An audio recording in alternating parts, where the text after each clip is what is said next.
Good morning and welcome to the Sunday Morning Sports Podcast.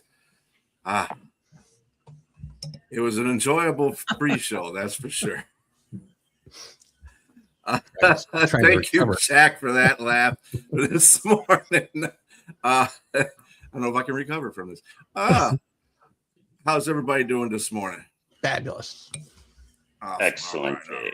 You know, Jack went to a fight last night. How was that? How was that experience for you? Alexander Zayas at the Barclays Center, sold out arena. And if the people wonder what you're laughing about, I mean, James started it off by insulting me and asking me, did I pay for my ticket? I wouldn't pay for my ticket, you know? I mean, and there, obviously I got in for free as part of the media, but James meant well. No big deal on that. But as I'm getting on the belt, putting my stuff on that belt, your belongings that go through that they use at airports or whatever you call it, help me out, guys, with whatever they call it. Conveyor. I looked astonished. He said, "Are you media?" I said to him, I said, yeah, I mean, I don't look like it. And he shakes his head no. And the guy was so nerdish looking himself. I wanted to make a remark, but I held it in because that's, you know, how trouble kind of begins. Jack's not one of us peons, you know. Right. Yeah, I mean, you know, big event at the Barclays. And then, by the way, for those of you who are basketball fans, you see me with the Brooklyn Nets shirt on. I am a Nets fan, but around Madison Square Garden, we were joking too. I mean, around the Barclays Center where the Nets play, you could be walking around with your Brooklyn Nets gear on. And if there are Knicks fans around, you know, you better be a little careful because it's as if it's their territory. They've taken over the whole city, per se. Now it's they again. It was us for about a month. Right? Yeah, it's like a war. I mean, Knicks fans are going to want part of the Barclays Center soon. Maybe I'll let them play 10, 20 games there, whatever. Jack, you sound like an old Mel Gibson movie. What is it? The Year of Living Dangerously. I didn't see that movie, though. Oh, it's a great movie. You definitely walk on the wild side, sir. But it was about to fight. But it was about to fight. Great fight yesterday. It looked like it was going to end in one round, and then Zayas came back in the third round, and it was a great round. You know, and Boots Ennis did what was expected of him. You know, he stopped Zayas in the seventh round. He's a really big time player. You know, it's a shame that Boots didn't come along maybe 2-3 years earlier like this. It would have set up a mega fight against Terrence Crawford. You know, really a mega fight. And Boots is going to establish himself over the next, you know, few years as the big name in boxing, you know, arguably as an all-time great fighter. I think he's going to establish himself. He's going to have one big victory after the other. Mm-hmm. Yeah. Another way you and Frank talk about him a lot on your boxing show, Glove Fist, you know. Boots is up there. It's getting up there. Well, he is up there, not getting up there. It's like saying the Knicks he's are up getting there. up there in the NBA standings. Come on, I mean. Yeah. You get lucky once in a while. But anyway. We're getting there. Anyway, we have the World Cup has gone on to the next round, by the way, just for everybody's knowledge here. United States has made it. The World Cup hopefuls have made it. Spain and France. Canada's in there. So we have a whole bunch of matchups going on. And let's give another shot. I can't give enough to Messi. And that dude, he scores again. Again. At least this time he had help with his teammates. They at least scored the other 2 goals. So I mean, at least this time he had help. He's not scoring other goals for him this time, but yeah, he's amazing. The dude is he's just going. I guess he would be. Do you think he's the GOAT of soccer? Is he a GOAT? Is he the GOAT? Is Pele the GOAT? Pele's a GOAT, but Messi's up there, in the top echelon, I would say.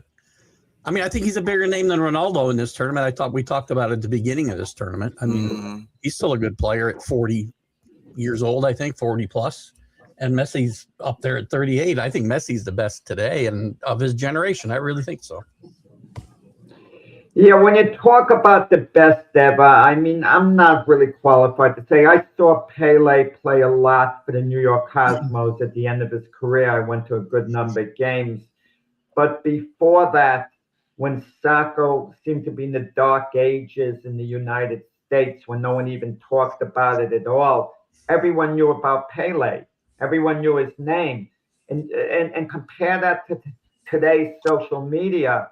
The average person, wouldn't have heard of Messi's name, not in the United States. They wouldn't know who Lionel Messi was. But Pele's name was like heard. He was the only soccer player we heard of. We wouldn't, no other names were being mentioned when the sport of soccer came up. And today, at least, a few others are going to come up, like Keith just mentioned. Wait, hold on. You're telling me that Lionel Messi's name is not like mentioned on a grand scale level now at this point? I think he meant if it was then, right, Jack? If it was then. I mean, people are talking about soccer a bit more now, but even with the World Cup, Pele was a 3-time winner of the World Cup. Yeah, and he was kind of legendary. Is Messi really legendary? We know how great. We know how. No. I'm not talking about how great a guy could be great. One guy could be better than another guy, but he might not be as legendary as that player. I don't know, Jack. I don't watch soccer at all, and Lionel Messi is embedded in my head, sir. I'm just saying, it's out there. I don't know. Pele, I'll be honest with you, until you guys mentioned his name, I had no idea who that was. I mean, not today. I've been hearing, looking up. Generations past. I mean, Joe Louis doesn't have as much an effect on you as he would have if you were 50 years older. You were born 50 years ago, 60, 70 years ago. Same thing is going to happen to the icons of today. There's going to get to the point where Michael Jordan, his stature is going to diminish with future generations. And it's going to happen even with Muhammad Ali. Muhammad Ali's stature, little by little, he'll be big, he'll be remembered, he'll be iconic, don't get me wrong, but he won't be the absolute guy, because other people would have come along as the years, going to pass. Recency bias, I think, is really driven by social media as well today, right? So it's easier to forget those guys from past years than it was in the past, I think. Well, David Beckham, we're talking about soccer. I mean, what's David Beckham's stature today compared to what it was, 20 years ago? He always felt to me like more of a media creation than actually a great soccer player like Messi or Pele. I don't think again, not being the biggest soccer fan, but knowing some of the history, it doesn't feel like he belongs on that stage. But I agree. I think Jack's point, and not to speak for him, but I think I agree with him. Pele is more legendary than Messi, but Messi's legendary, but less so, I think. Well, I saw something. Messi was playing for Miami. He went to the supermarket, and a few people noticed them, and they had their picture taken with them. Can you imagine? I sometimes think of this, guys. If you were Lionel Messi or LeBron James or whatever, and you just wanted to do some food shopping and go to the supermarket by yourself. I mean, these guys actually do that. Okay. I don't do that. Well, yeah. I mean, it kind of has, is it annoying, not annoying? You kind of want to have your peace. You want to be able to maybe go to the movies, just sit down in the McDonald's, for example, get something, but can you really do it in peace? Jack, you're an inadvertent genius. I mean, you should definitely make that as one of our debate questions, because there's some things that have come out that I've seen some advertisements, or not advertisements, but some actual clips of guys that have looked like they were shunning fans because they were trying to just do normal things with their families. Bo Jackson said a drunk guy came up to him when he was with his family sitting down trying to eat. He said the only time he ever had to grab a guy, he said he was sauced. And the situation, the guy came in and put a napkin down on the table and told him to sign it. It was rude. He was very rude. But put him in a headlock and when he was about to call Bo Jackson the a-hole, and he pushed him against the wall. And look, I mean, it's a great question. I mean, what do you do? I mean, in that situation, I mean, not in that situation, but in every situation, can you get a break at one point? And if you're trying to just get a break, do you look like an a-hole for not wanting to sign every single, look at Michael Jordan. He doesn't sign anything. I mean, he'll look at people and he's like, what's going on? What are we doing here? So, I mean, I don't know. Michael Jordan's actually a bit down to earth when you hear him talk or so on. He doesn't have a tremendous amount of ass about him. He goes into hiding a lot. That's a PR thing. But to your point, I had some friends, they were having dinner in Howard Beach, Queens. That's not that far from Kennedy Airport. Who should walk into the Italian restaurant, to get behind the counter and order? Kareem Abdul-Jabbar. And of course, he's very noticeable just on his height alone. And he didn't want to have any photos taken with people, but he was friendly, And you're right, James. What does someone think of you? You don't want to sign anything. You don't want this. You don't want that. You're tired of doing it after a while. And add to him, people don't realize this guy was extremely introverted. A lot of times you just, it could be anxiety, a lot of things. You don't want to be around a lot of people. You don't know who's coming at you. It's just so many different things. But this is the thing. These are the things that come with this territory. I mean, you can argue that, hey, you want the fame, you elected to choose this life. This is what comes with it.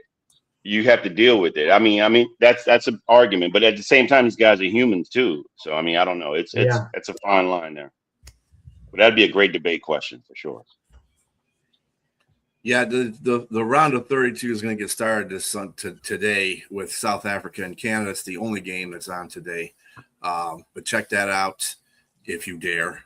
But America's not playing until July 1st. So go USA.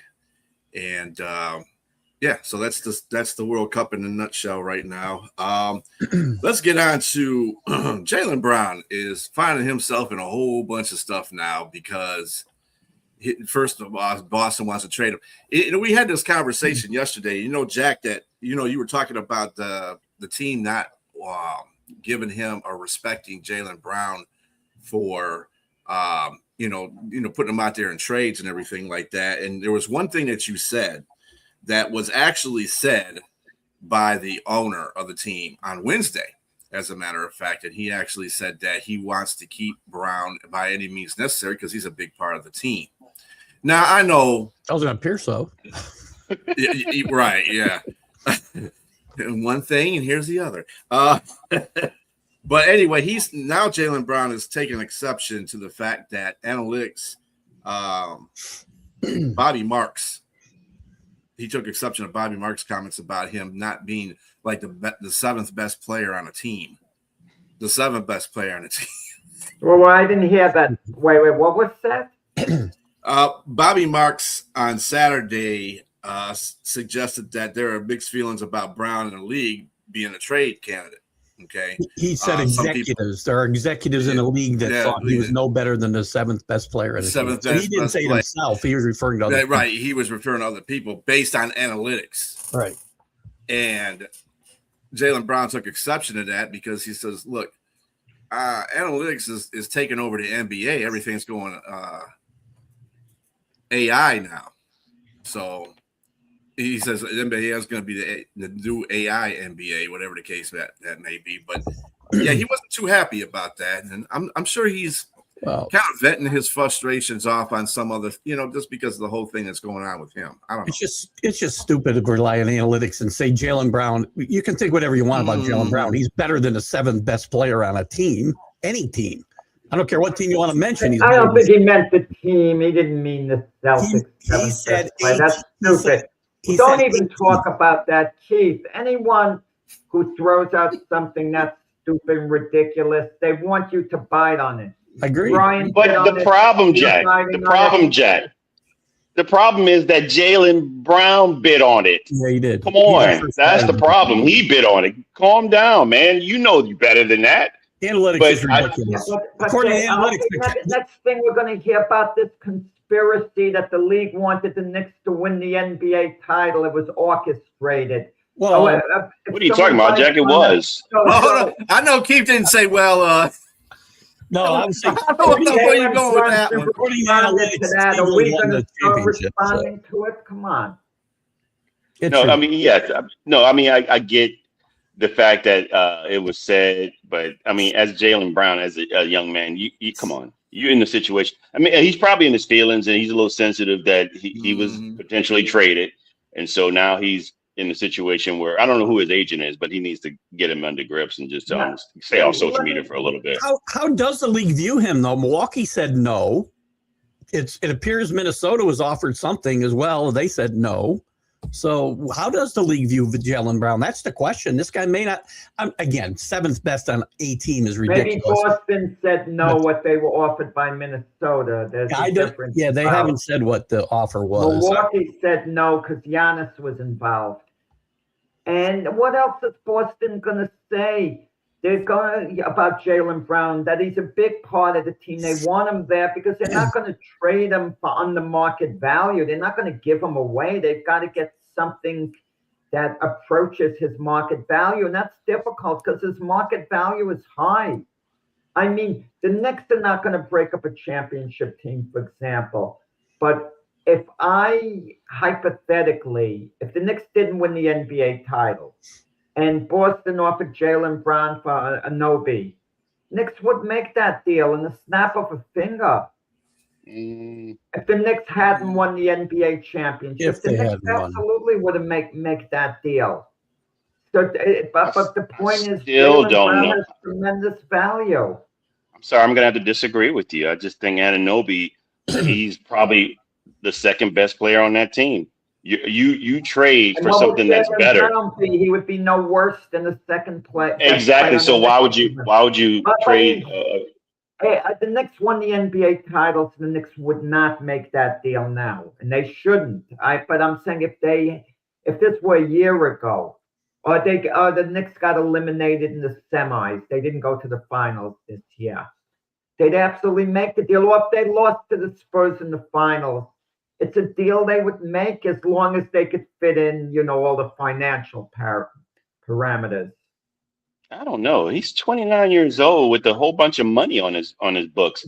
I would rather pay a defensive player like Anunoby that can play, and he's bigger.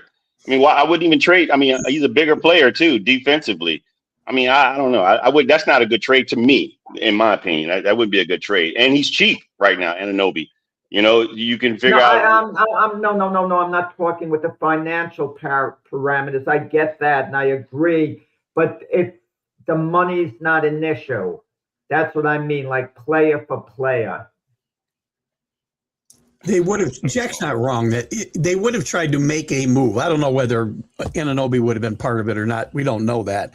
But I agree that they would have tried to. They probably would have been more likely to break this team up and try to bring in Giannis or another big name if they had one, because they would have thought they'd gone as far as they can go with this group, which would have been obviously wrong thinking. But because chemistry matters in sports, and people eliminate that too often. And this team has the best chemistry in the NBA, and that's why they won. I just think, I don't think that Brown would have been a great option there, because he and Brunson are relatively right. They're the same player. Jaylen Brown. I'm talking more Giannis, or they would have made a bigger. Yeah. That's what I'm thinking too. Yeah. Yeah. So okay. On to the next one. And speaking of people that are kind of just a little bit touched. In his latest online video, receiver Brandon Ayuk set on his sights on his former agent, Ryan Williams, who he fired, by the way, because he blamed this whole situation on him about San Francisco, also vowing never to return to the 49ers. I could bet you that's going to happen. Probably the only thing his Nostradamus behind would be able to say. I don't think that he's going to be going to the Commanders, though. I think he's kind of shot all that down. But he did another video, 3.5 minutes video, talking about John Lynch and, the whole situation going on there, just kind of throwing San Francisco under the bus, that kind of stuff. I don't know what's going on with this guy. He ain't going to have a job. He blames his agent, and then he turns around and continues to trash the team and trash everything around him. I mean, he could have said this a year ago, but he waits a year and blames it on the agent. Take some responsibility for your own actions. Well, you're sitting here because of you, nobody else. Jaden Daniels was his college quarterback. They kind of want to reunite with him. Sometimes a player thinks he can force an issue. He insults his current team. He has a hissy fit, and they don't want to deal with the baggage. I wish these teams would toughen up, teach these prima donna players a lesson. You could talk all you want. You're not going anywhere. Like, for example, I like Danny Ainge's attitude with the Utah Jazz running a team. They don't even bother with listening to Ace Bailey, with his attitude where he wants to play. They draft him. We feel like drafting you. We think you're the player. You don't like it, retire. Don't show up, retire. So we lose out on that pick. And then the player has no choice. A player talks back to a coach. If an owner respects the coach enough, tell the coach, discipline this player, put him on the bench for a few games. I don't care who it is, okay? Let him sit at the end of the bench. Like, for example, if Luke Evans insulted J.J. Riddick, went a little too far, and I own the Lakers, I say sit Luka on the bench for 3 games. He doesn't play. Everyone sees him out there. And he wants to humiliate you. Rafael Devers the other day didn't want to come out, when they send in a pinch run at first base. Sit him on the bench for like 3 games over there. Well, he's a guy who forced his way out of this situation, similar to what Ayuk's trying to do, Devers, and it hasn't worked out for the Giants. Yeah, but teach him a lesson. He has absolutely no leverage. I agree. No leverage at all. And if he talks back to the manager and wants to have a hissy fit, suspend him without pay and let the union appeal it and then give him his money. You think, okay, the union will probably win this appeal, but I'm going to drag him through this whole thing. It's fair. I mean, on that note, what about Jaden Daniels too? I mean, how's he? How do you think he feels about this whole situation? Because now you got Brandon Ayuk, who was your teammate at one point, and you really you wanted him at first, but now he's starting to act goofy. Well, they've been mum. Jaden Daniels been mum. The organization of Commanders have been mum. They haven't said anything. And that's very smart on Jalen Daniels' part. Be quiet. Don't even get involved in this mess. I agree, Dan. You only come out looking bad. So, Brandon Ayuk, obviously, we've seen kind of this situation before with players. I mean, Terrell Owens with the Eagles, in the driveway doing the sit-ups, because you're not getting your way. It's a lot of things that have happened with players. That's So James's Hall of Famer. That's James's slam dunk first ballot Hall of Famer. He still is, and we're going to still argue that. A guy who breaks up morale on a team, and then James is going to talk about other players' leadership within the locker room. And he still should have been a slam dunk Hall of Famer. I mean, again, we could talk LT all day. I mean, not LaDainian. We're talking about Lawrence Taylor and all the players. But the players didn't have any problem with LT. I don't know about the other situation, but LT, I don't think that's the same. He wasn't a great guy, but his teammates loved him. His coaches. LT was a lot of players loved Terrell Owens too. It was a lot of players love Terrell Owens too. I'm just telling you, there's a lot of guys that loved him too. I'm just saying. How many teams did he wear out? Welcome, man. He did, but at the same time, he still helped those teams. Again, this is the guy that broke his leg, came back, wasn't the guy throwing up in the Super Bowl, went and caught 9 passes, 122 yards. I mean, it's just saying, come on, he rushed back to play. The guy who threw up had to throw him the ball. Yes, exactly. But the guy had to catch it too, though. A guy, again, like I said, came back, and I'm still a McNabb fan too. You used the quote from Terrell Owens. If you had to compile a list of the worst teammates of all time, he would be on that list. That's your opinion. That's your opinion. I have to give you that. I can't speak on that because I wasn't in the locker room. I wasn't there with these guys. So I would have, and a lot of guys have come up and defended T.O. So I can't say that. I just can't say that. But my point in saying this, bringing up, defended them. I haven't seen that. Yes, you the same guy told me you people didn't compare Anthony Edwards to Michael Jordan. You said that same thing, and it actually happened in the media. The league was no. You got it wrong. The league was hoping Anthony Edwards could be the next Michael Jordan. The NBA to set all that up. Other people have said it in the media. I'm just telling you. I'm just telling you. These are facts. I can pull up receipts, as these young people say. 1 + 1 = 2. That's a fact. The rest, we're talking about opinions. No. I'm telling you, it's a fact that people have said this. I'm just telling you, there are facts out there. I'm not saying that there aren't opinions. I'm just telling you, it's a fact that people have said the comparisons there. That's a fact. That people have said this. I'm not saying that what they're saying is a fact. Those are opinions. But I'm saying people have compared them to Michael Jordan. And the games are fixed. That's a fact because people have been talking about it. Come on, there's a difference between fact and opinion. Oh my God. What? Okay, so this is all I'm saying is Brandon Ayuk. We went off into a whole different tangent here. When I brought up T.O., all I was bringing up with T.O. is that he created distractions. That's all I was bringing about T.O. And he was in his driveway doing sit-ups. That's all I was saying. So yes, and he was problematic. So this is problematic for them, for the 49ers. But I think that he's just trying to force his way out of this team. He doesn't want to play for them for whatever reason.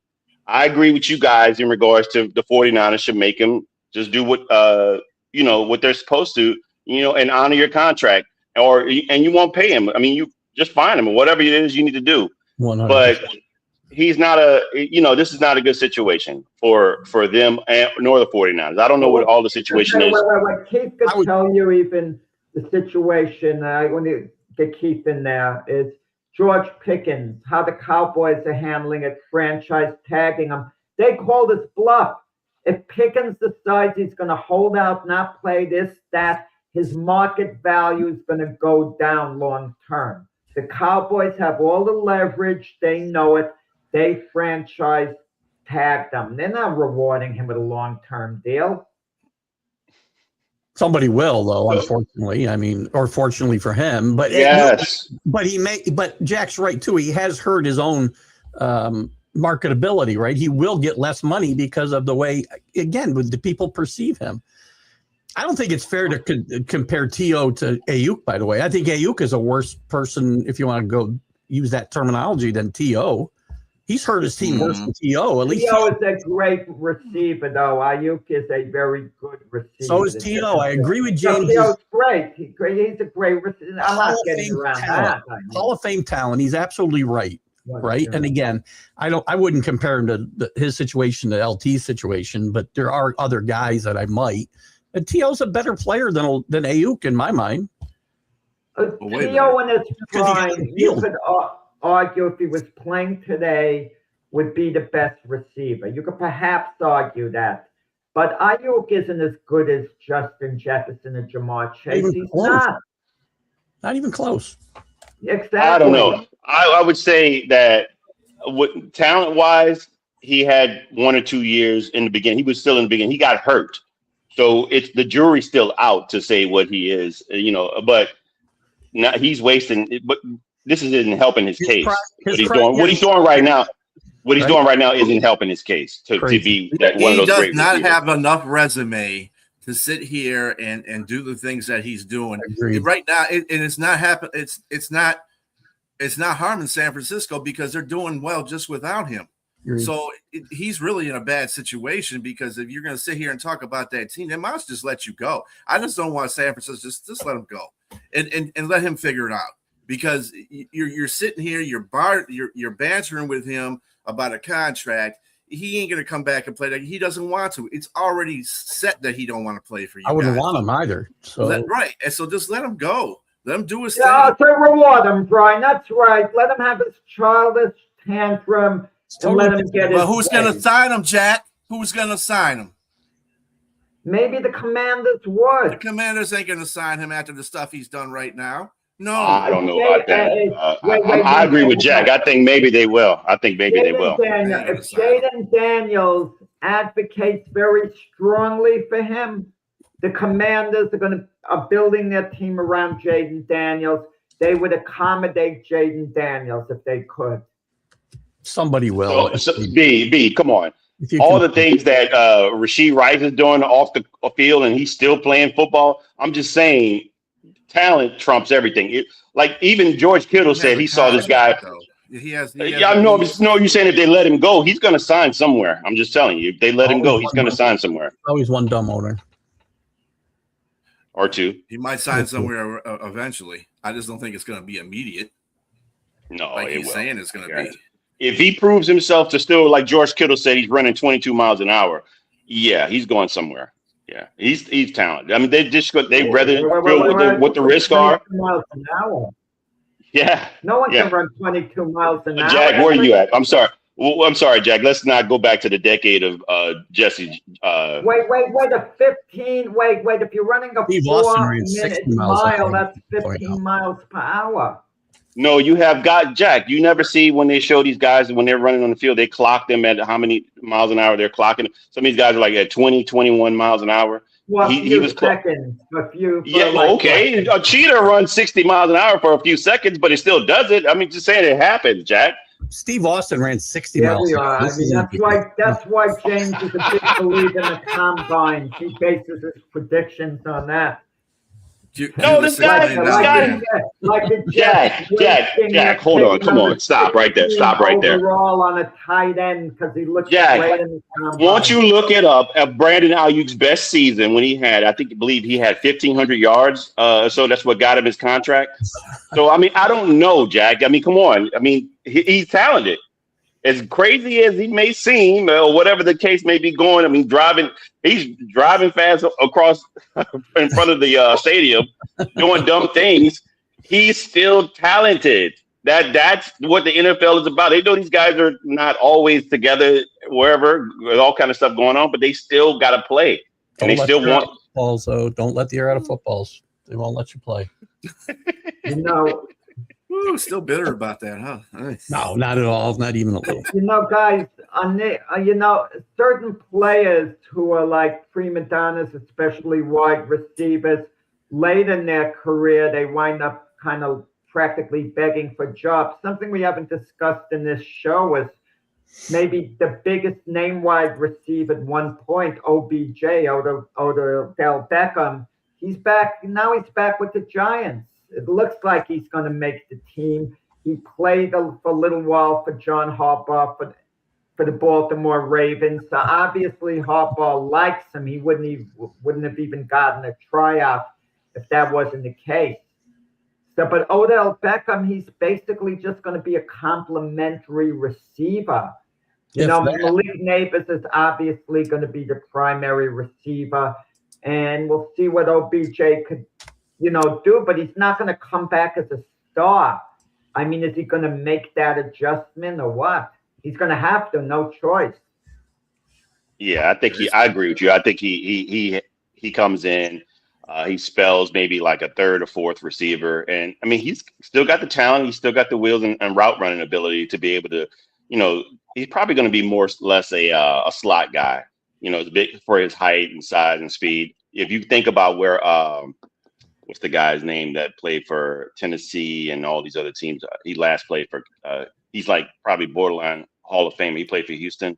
What's the guy with the dreads? Went to Clemson. I can't think his name. Hopkins. Yeah. He's kind of in that same boat where Hopkins is. You know where he is. Yeah, he'll still be able to catch a spell. Here or two, maybe 3 catches, 50, 60 yards a game or something like that. That's about where he is, I think. Yeah, those days of the Super Bowl with the Rams was his last flare. I think he played really, really, really good in that game. But that's probably the last that you're going to see OBJ play that good. I'm not saying he can't tear it up, though. He could probably go out there and give you a couple of games where he can hit 100 yards, and but it is what it is. Speaking of which, something that's been flying under the radar, Mendoza hasn't signed his contract yet. He's holding out. You guys are going to make anything out of is there anything to be made out of this, or is just, I'm a little confused because there's a salary structure you can only pay him so much. There's a salary structure in the NFL for rookies, so you can only pay him X amount. I would imagine they're at that amount. He's the number 1 pick in the draft. Yeah, is he the only top 10 that hadn't signed? I believe so. Yeah, I think so. Usually, everything is predicated off of what he gets paid, and everybody follows suits afterwards. But I mean, that's. He can only get so much. The rookie. He's slotted to be the backup too behind Kirk Cousins. Yeah, at least in the beginning of the season. Mm-hmm. I mean, I can't imagine Mendoza riding the bench the whole year. I mean, you drafted him number 1 overall to be a quarterback of the future. If Cousins should have a good year, I mean, how do you come back to Cousins next year and keep Mendoza on the bench? I mean, it just wouldn't make sense. So there's what I'm reading here. The only holdup is how the signing bonus will be paid out. So the structure is set at 4 years, $57 million. Hey. But his signing bonus is $38 million. So how they pay that out is what they're arguing about.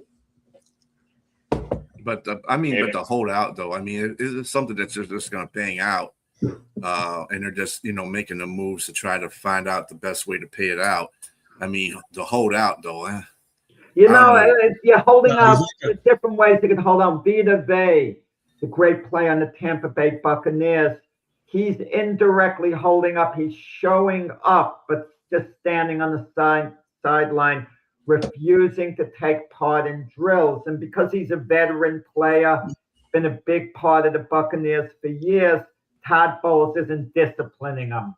Todd Bowles feels he'll get himself ready, and when the bell rings, for the season to begin, he'll be set. He's got a contract, though, and he should honor his contract. That's totally different. I don't blame Mendoza for not working out. He doesn't have anything signed. He's not going to work out and risk getting hurt.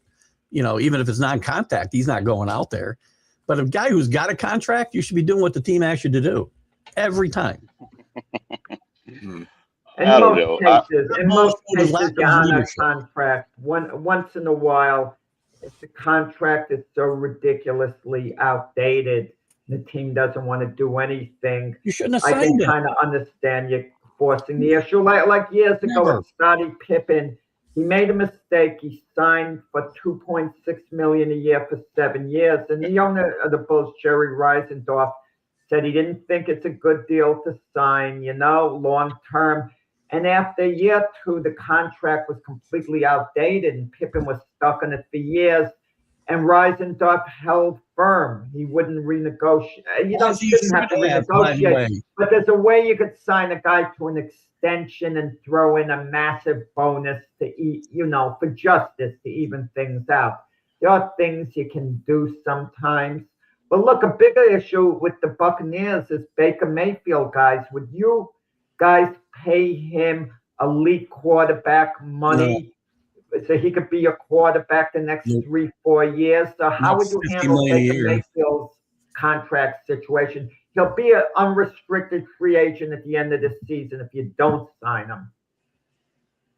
And he's, by the way, participating in drills, if I'm not mistaken. So that's how you. Yeah, he is. Well, Baker's smart enough to know he really doesn't have to leverage. to hold out per se. I have to go back to your previous comments about guys in long-term contracts. You shouldn't have signed that long-term contract. You wanted that security of the long-term contract and the guaranteed money. But the minute people are getting paid more than you, you hold out. That's what's wrong with all these contracts in sports. I think people should get whatever people are willing to pay them. But if you take that money and you sign for 10 years, don't come to me after 2 years and say it's not enough. Keith, if you sign a 6-year deal to work on this network for $100,000 a year, and then you hear that James just signed a 6-year deal for over $1 million a year, you're not going to just say, we're going to tell you honor your contract, Keith, and you're going to be quiet and just show up at work each day. You wouldn't. You know what the landscape is. Don't sign that long-term deal. Sign for a year. At the time, it's different. They're telling you the money's not there. What about when I get hurt? So what about when somebody gets hurt, right? Should they give the money back because they can't play? No, I agree. For the most part, I do agree with you. For the most part. But occasionally there's an extenuating circumstance occasionally. That's what I'm talking about. And I also didn't know that kind of money was available here. I'd signed a long-term contract a long time ago. Well, I was advising James, you know. Give you the horns. We've been keeping it a secret. Look, I want to go back. I agree with my luxurious background. That's what it is. Right, exactly. I agree with Keith in this instance, but you guys earlier talked about George Pickens and signing that franchise tag. If he sits out, I have no problem with him sitting out. There's no way I'm your best receiver, and you pay. I mean, this is what you want to. You want to take advantage of this? Come on. I was the best receiver on the field the whole time when one of you guys was hurt. And this is how you reward me. Either do that or let me go. I mean, I get it. This is the NFL. That's the rule. You can franchise tag a guy. But if I'm just going to disrupt it a little bit. Pickens, wait, you would support a George Pickens holdout? Never. Yes, I would. Definitely. That is absurd. Pickens has a terrible reputation. That's why Pittsburgh moved on from him. Awful. He has one big year, and you want them to risk a multi-year deal on a guy like him at this point? Let him put together another big year, and they can franchise him a second year. You know how risky that is? Pickens, you know how risky it is for Pickens? If Pickens doesn't perform like one of the best receivers in the NFL, he's not going to get his money anyway. He did perform like one of the best receivers in the NFL, Jack. I'm not rewarding him based on 1 year. The guy who has a history of being a prima donna like that. Why don't we give Stephon Diggs a massive deal while we're at it? Okay, my question is, who was throwing him the ball when he was in Pittsburgh? It wasn't Big Ben. It was Keith Sweat. Nobody.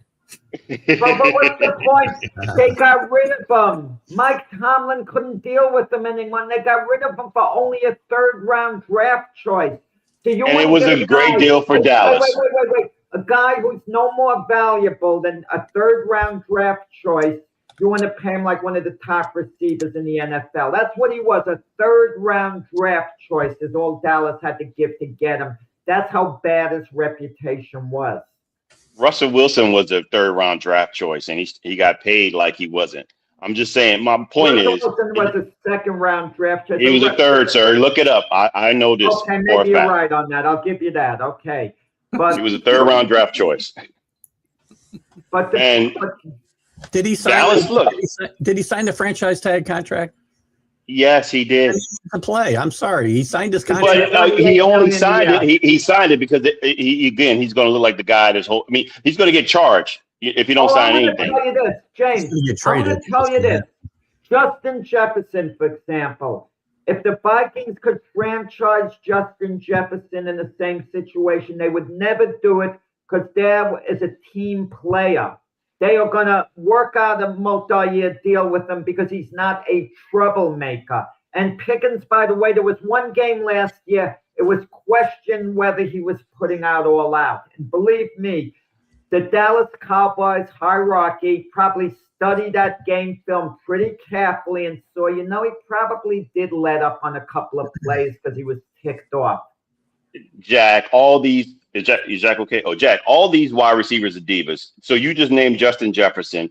He called out his quarterback that played bad, and he called him out bad in the media.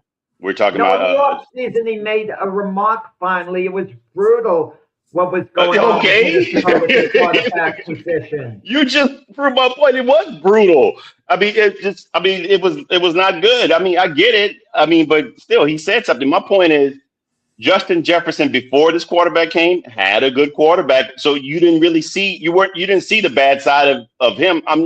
He didn't have to have that because he had great seasons with a good quarterback in Kirk Cousins. Kirk Cousins was a very good quarterback there. This guy, I don't agree with his antics. We're talking about George Pickens in Pittsburgh, but again, he didn't have anybody throwing him to him either. So I'm just saying, but he got to Dallas, got a competent quarterback. He got a competent quarterback, and you saw the talent there. You saw the talent.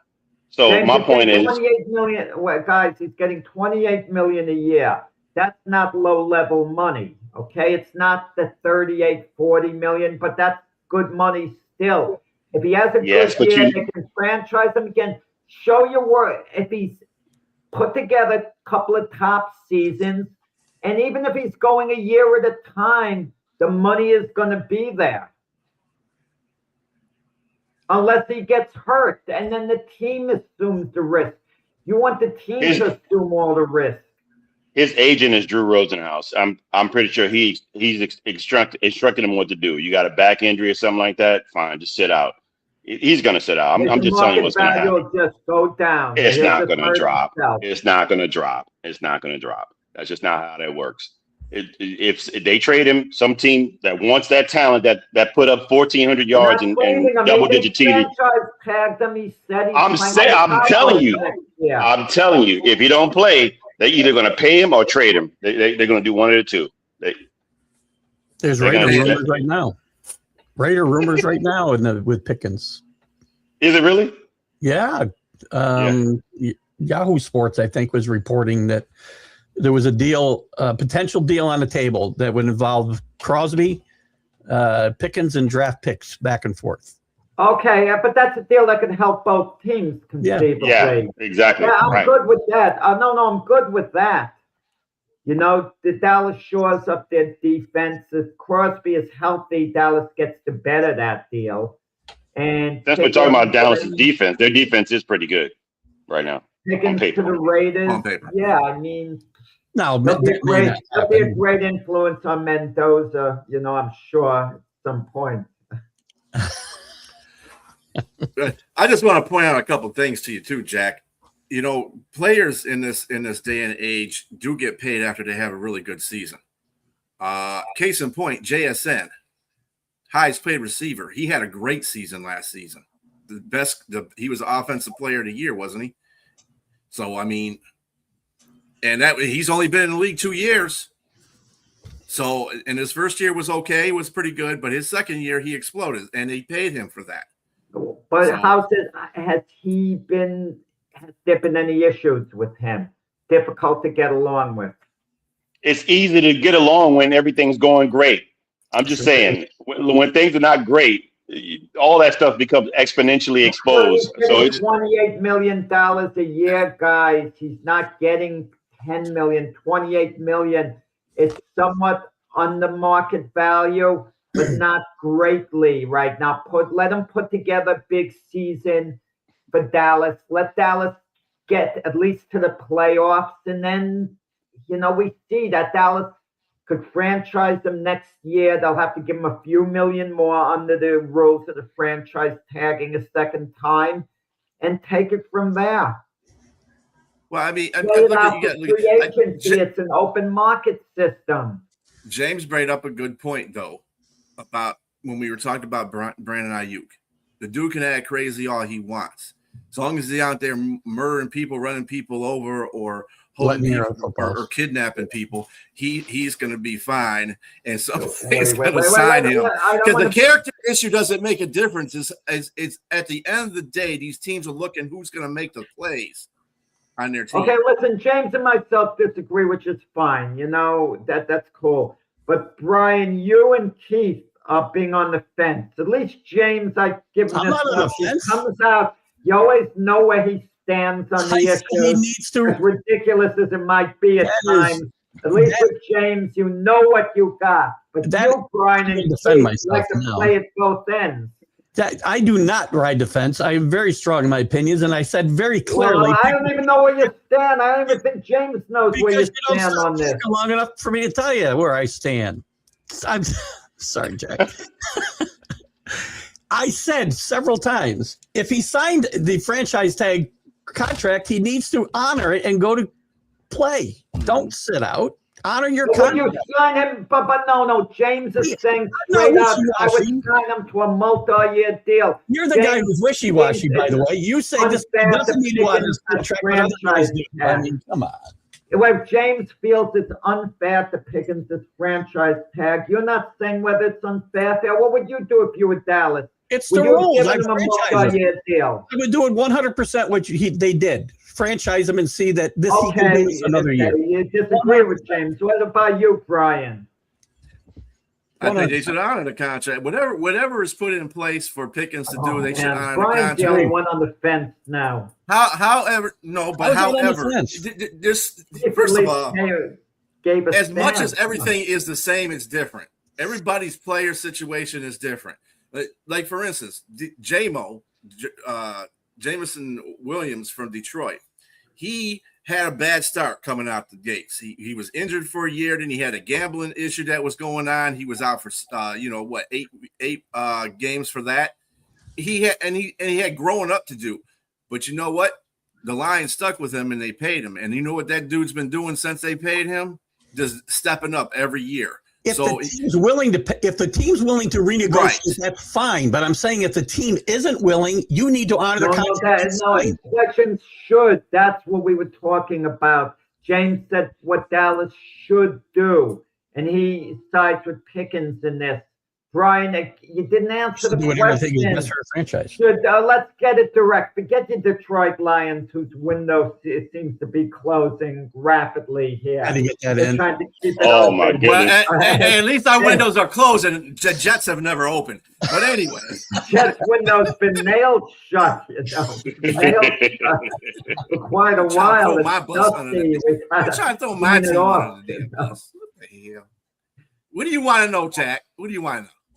George Pickens. Do you agree with George? Do you agree with George Pickens of Dallas? If you were the Dallas Cowboy ownership, would you have given Pickens the multi-year deal, or would you have franchise tagged them the way they did? What would you have done? I would have franchise tagged them. James would have given them a multi-year deal. Keith would have franchise tagged them. What would you have done? I would have franchise tagged him too, because the fact that you want to see him put together 2 good years. Okay, and then you can pay him that multi-year. But under the condition that if he does, you're putting words in my mouth, Jack. Jack, you're putting words in my mouth. I didn't say that. What I'm saying is, I was George Pickens. I agree with what he would do. This is what I mean. I said that. I understand the business. If I'm the corporation, I'm going to do everything that benefits the corporation. Mm-hmm. So I get that. But if I'm the player, I'm going to do everything as a player to benefit me as a player. So yes, I agree. I'm with you. If he finds a loophole to figure out a way to get out of that franchise tag, I'm with you. Because if I'm the player, I got to take care of my family. I got to look at the long run. If I'm the player, I got to do that. So it is what it is. I understand it's a business. They're going to do what they do as a business. You convinced me, James. Come on, Keith. He's got to get more money to feed his family. He give these First guys of all, changing. no. I'm talking about long wrong. We're talking about from a standpoint. First of all, they take half the money. Let's get that out the way. Okay, when they put taxes. Money. And if you play in LA, wherever you play in whatever state you play in, you're getting taxed of that state. So it doesn't matter. So come on. I get it. The money looks good on number. But long term, I want long term generational money. I'm out here busting my head, and I want to have it. So why can't I get that? Why are we arguing that? Well, that's crazy to just say that 27 million is not a lot of money. Fine, it is a lot of money. But if there are guys out there that are getting the big contract, because we understand he's going to look like the bad person for not doing it. He's going to get fined if he don't sign anything. If he's going to get fined. First, he doesn't honor it, too. Either way, he's going to how much monthly payments cost on a Maserati? Come on. I don't know about that. No state income tax in Texas either, so he's not getting taxed. But again, I'm going to side with him to get his full deal because he earned it. He put himself out there and played. The guy that's getting the money, the guy that's getting paid, wasn't there. He was hurt. We're talking about CD Lamb. He wasn't out there. So the guy that was getting double teams and still putting the numbers on the field was the guy that should get paid like it. That's all I'm saying. That's it. Stat wise, yeah. Wow. All right. Awkward silence now. Crickets. I can hear them. So did all the answers satisfy you, Jack? Did everybody's answers? Yeah, satisfy? I don't know. The last remark, I don't want to belabor the point. We don't have much time left, but Lamb isn't getting double the money. Maybe I heard you wrong. Lamb has a big contract. He has a exponential contract. Lamb's getting somewhere in the vicinity of $40 million. 28 times 2 is 56. So I don't think 40 comes close to doubling it. Forgive me for not knowing my math there. Yes, the 1 + 1. Sorry. But you're just picking there, sir. I'm just telling you. New math. But I'm George Pickens. You're picking in the wrong area. Let me see. Yeah, well, that's just gonna happen, Danny. That's just come on, right? Exactly. Yes.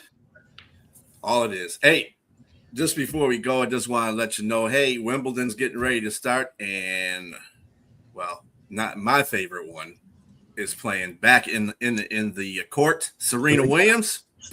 Yeah, she just got done doing doubles. She looked a little rusty, but she is going to be playing doubles also in Wimbledon with her sister, so that ought to be interesting.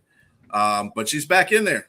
So see what she's in singles too, right? She's in singles as well. Singles too. Yep, singles and doubles. Yep, doubles with her sister. I wish her well. I don't see the success in that. She has no chance in the singles, I don't think. But I think they have a chance to compete in the doubles. So. Yeah, right. They're really good. I think they're going for their 7th win. I think in doubles or 8th, maybe. I think it is.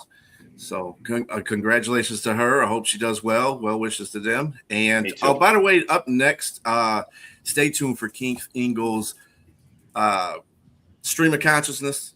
That's coming right up next. And other than that, everybody have yourself a great day. And we'll see you next week at 8 a.m. And this will be after the 4th of July, I believe, right? Yeah, that'll be the 5th. So if you just pay attention to this show, have a happy 4th of July. Anyway, everybody have a great rest of your Sunday. We out. See you guys.